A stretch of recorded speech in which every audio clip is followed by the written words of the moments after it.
Bonjour tout le monde, un petit mot aujourd'hui pour différencier la culpabilité de la honte. Il y a quelques mois, j'ai participé à un sommet sur l'attachement, le trauma et la résilience et Marion Blick a fait une conférence que j'ai adorée sur la honte. Du coup, je vais vous en dire un petit peu plus. Je vais commencer par vous parler de la culpabilité qui commence à naître chez l'être humain vers 3-4 ans.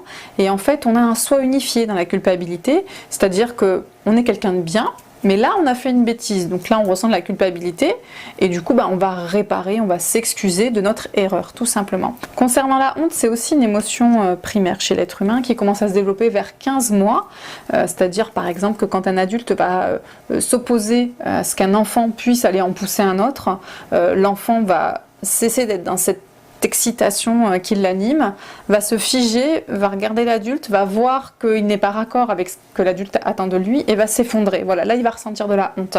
Si cette honte devient quotidienne, régulière, on n'est plus dans l'émotion de la honte comme je vous ai nommé au tout début, voilà, qui est ponctuelle, ça arrive, mais cette honte, si elle dure dans l'enfance, elle devient une identité à part entière, et donc du coup, les personnes qui sont honteuses et qui sont sous ce prisme-là, se déconsidèrent tout le temps, ne s'aiment pas, je ne te mérite pas, je ne mérite pas ce travail, je ne mérite pas de vivre, voilà, elles n'ont pas de valeur, et c'est une émotion qui se camoufle. Elle est assez chippie cette émotion parce que en thérapie par exemple, les thérapeutes ont beaucoup de mal à identifier auprès de leurs patients si c'est bien de la honte, parce que les gens n'arrivent jamais en thérapie pour dire bah voilà, j'ai un souci, j'ai honte. Voilà.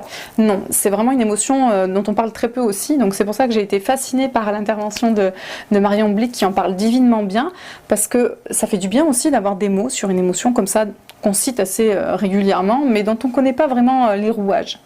Par ailleurs, Marion Blick nous dit que les patients qui témoignent autour de la honte, de cette construction là qui devient une identité, la ressentent partout dans le corps et parfois aussi très localement dans le ventre. Et dans le ventre, il y a le nerf vague et on parle aussi parfois de faire des malaises vagaux.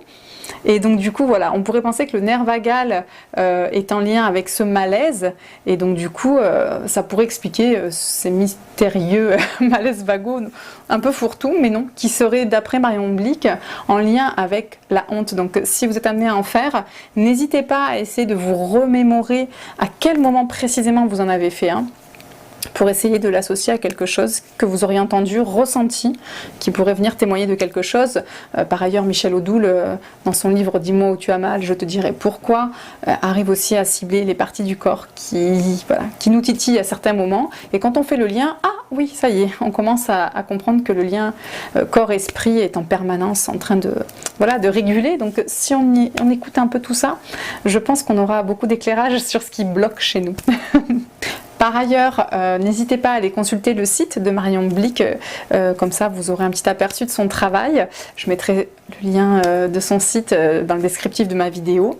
Si tout ce que je vous ai dit résonne un petit peu en lien avec la honte, n'hésitez surtout pas à vous orienter vers le développement personnel. Un travail thérapeutique pourrait vous permettre à déblayer ce qui se passe en vous, et surtout, le but, c'est de vous sentir mieux.